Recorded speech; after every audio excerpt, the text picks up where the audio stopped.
যার নাম হলো হযরত বিলাল রাদিয়াল্লাহু তাআলা আনহু। আল্লাহর ভালোবাসা বুকের ভিতরে স্থাপন করেছে, মুখে আল্লাহ আল্লাহর জিকির করে। কাফের বেঈমানেরা বিলালকে ডাক দিয়ে বলে, বিলাল রে, এখনো সময় আছে, ভিতর থেকে আল্লাহর নাম বের করে দে, না হলে তোর অবস্থা কিন্তু ভয়ঙ্কর হবে। হযরত বিলাল ডাক দিয়ে বলি, যে আল্লাহর ভালোবাসা অন্তরে ফিট করেছি, যে আল্লাহর ভালোবাসা মুখে উচ্চারণ করেছি, যে আল্লাহর জিকির আমি উচ্চারণ করেছি, বুকে ধারণ করেছি, আমার জীবন যেতে পারে, এরপর আমি আল্লাহর নাম উচ্চারণ করা থেকে দূরে সরে যাব না।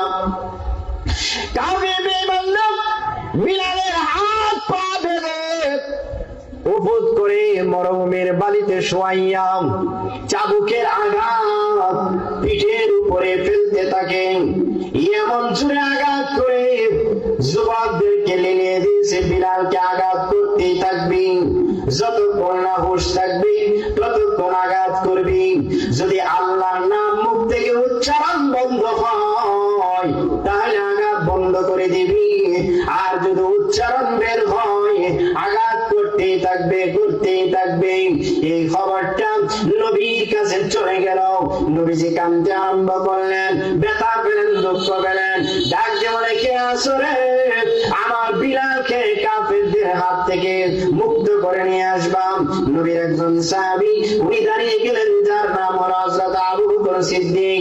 সিদ্দিক আকবর বলেন, ইয়া রাসূলুল্লাহ ওয়া ইয়া হাবিবাল্লাহ, ও নবীজি, আমি যে বিলালের কাছে গিয়ে বুঝায় বলি বিলাল যেন আল্লাহর নামটা উচ্চারণ আস্তে আস্তে করে, তাহলে কিছুদিনের ভিতরে তাকে আমরা মুক্ত করে নিয়ে আসবো।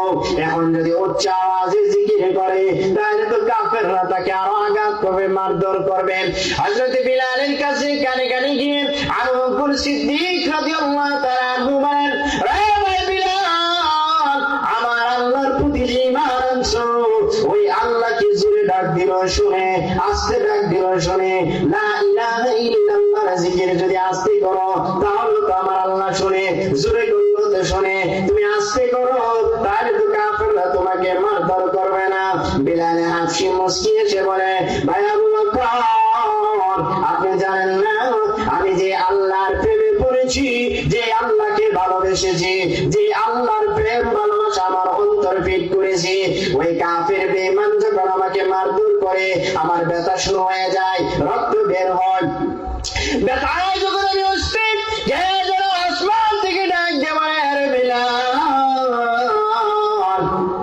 তোমাকে এমন ভাবে মারধর করে, এরপরও তুমি আমার নাম কেন উচ্চারণ করা থেকে বিরত হও না?